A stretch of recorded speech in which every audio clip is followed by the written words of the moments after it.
చేయడం కోసం we have said make use of the village and ward secretariats లో ఉన్న total గా ఎక్కడెక్కడైతే దాంట్లో vacancies here and there wherever they had left out.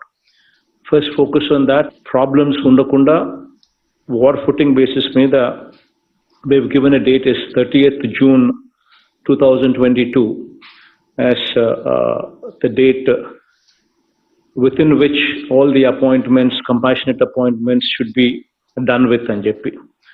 Wherever you actually have these vacancies coming forth, please make a list of them and ensure that these people are appointed, giving first priority to Grama Sachivalayam and Ward Sachivalayas, the vacant places, vacant positions there in those village and ward secretariats.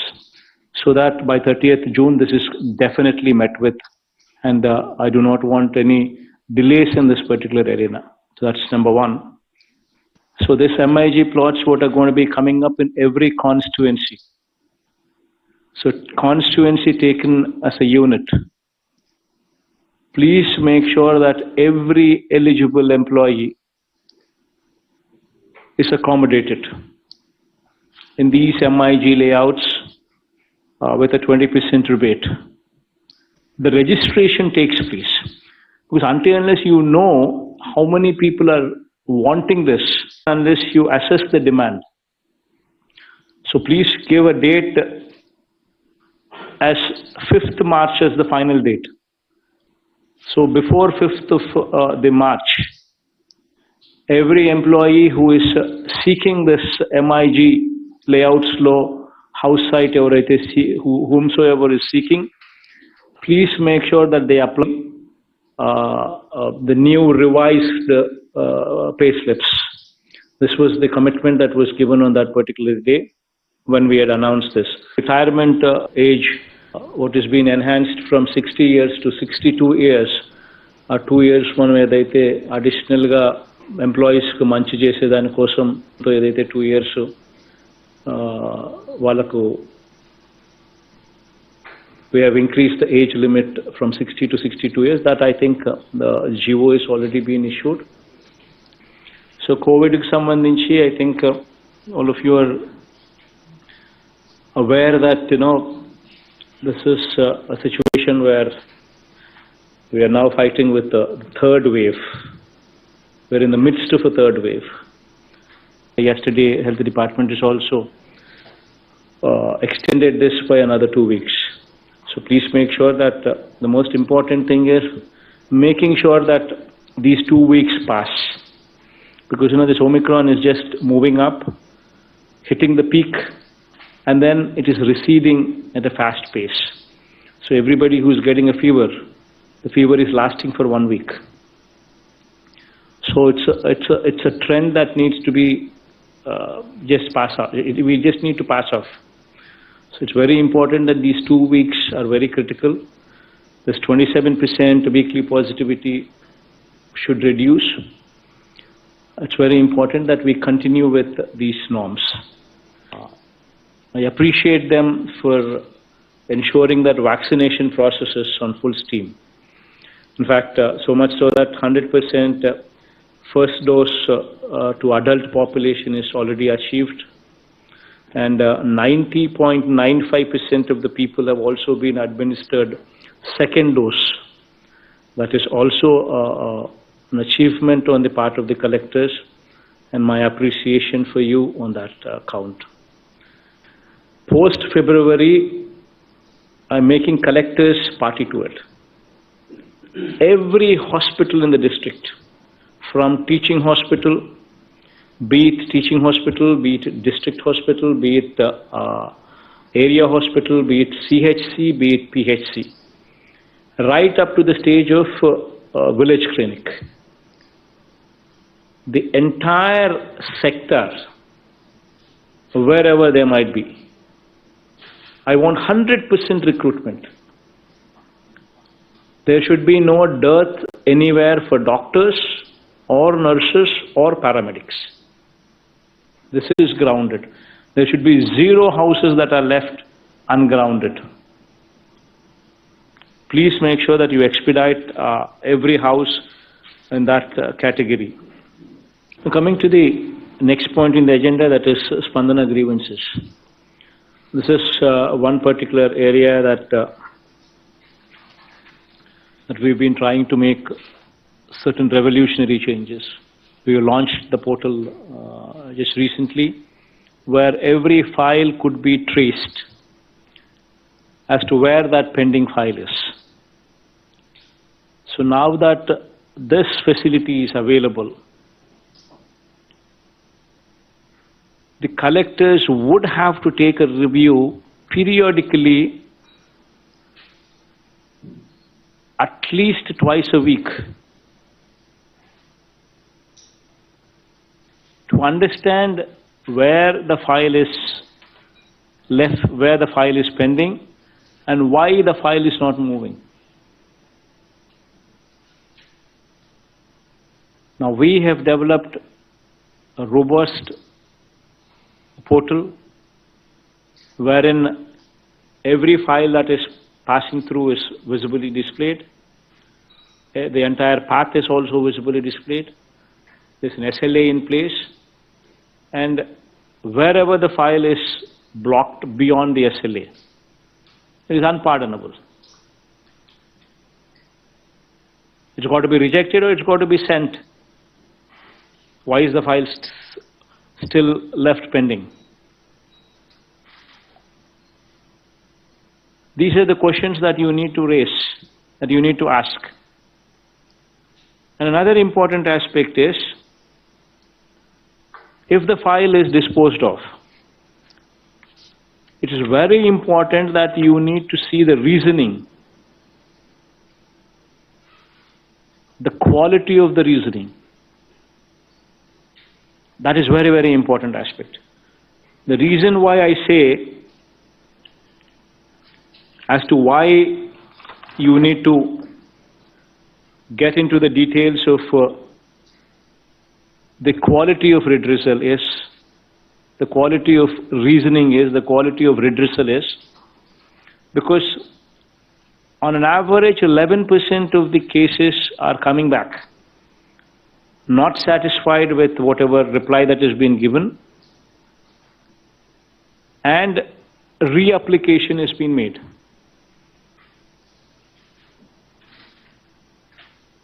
Moreover, you should also see in this process of reapplication, a proper SOP which is already in place given to you is followed or not.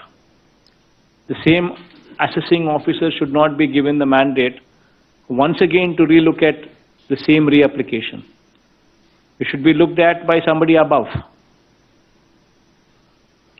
And it's very important that such applications come to your notice and you understand as to why so-and-so has reapplied, what was the reply that has been given, why this person is not satisfied with that reply that has been given, and why has he applied.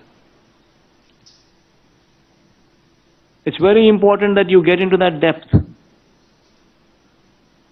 and make sure that whomsoever is reapplied, the same assessing officer is not doing the assessment once again, but a proper SOP in place to make sure that the assessment is done better. These are the two very important things that you need to seriously look into it. Otherwise, there is no point, there is no meaning as to what we are doing. Please focus on this redressal part. If you do not focus on the redressal part, the objective for which we are what we are is lost. We are here to do service to the people and not to lord over them. That is one very important aspect that should always be in our minds. The bigger we grow, the more humane we should get, the more humble we should become. Please make sure that you don't forget these aspects. You need to become more humane. See, the most important aspect, as I've told you some time back, 90% of the issues are addressed when somebody is empathetic to the cause and when somebody is available. Please make sure that these two things are done. You have the latest technology available to you, including facial recognition. Make sure every officer is available, wheresoever he should be available. That will take care of 90% of the issues. And you give them orientation when you go there. Periodical reviews by you, periodical meeting interactions by you, in emphasizing on empathy. Until as you drive these points, once these two are in picture, automatically the perception would change. The way these people are handling versus how they would be handling in future would change. Another important aspect that I would like to bring to the notice of the collectors is, you have RDO level officers. You have at least subdivision officers in 2 or 3 areas in a district.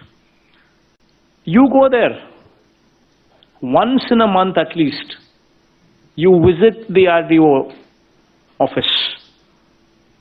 If you have 3 RDO offices in your district, make sure that 3 days in a month you spend time there at the RDO office. Because once the collector is going to the RDO office, everything in that RDO purview would be on their toes. This is probably one of the most important points in the agenda.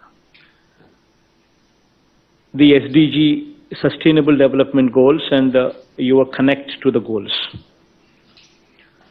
There are approximately, proper orientation has already been given to you through the Chief Secretary on how to enhance our position in SDG goals. How do we improve these numbers? SDG is all about 17 thematic goals and 115 indicators so as to get to those goals. This is what SDG is all about. And out of this 115 indicators, collectors monitoring of 43 such indicators would ensure that we improve our SDG numbers. Now, this is going to be a very, very important aspect. You will be monitored, you will be gauged on the parameters here. 43 such indicators, the collectors need the direct control of the collectors. Your monitoring, your review, your improvement in these indicators would put the district and the collector far above the others. And mark my word, I will ensure that you are marked in competition with the country. You will be rated as one of the best collectors in the country. Forget about this state. Now, moving on to the last point in the agenda, that is the schedule for the month of February. What are the programs that we have lined up? What are the dates? And since it's only February and March, I'll read out both the months. Jagananna Chedodu, this is going to be on 8th of February. And then YSR input subsidy. This is in connection to the recent floods. February 15th itself, we will be giving the input subsidy pertaining to them. Then Jagananna Thodu, and giving us Jagananna Thodu. This program will be on 22nd February. Then Vidya Devana will be on 8th March. Vasati Divana will be on 22nd March. So this will complete this year's whatever we have spoken would stand delivered. So these are the dates. Please make sure that preparations are made. Please make sure that all these things are in place. That's it from my end. We will close the program.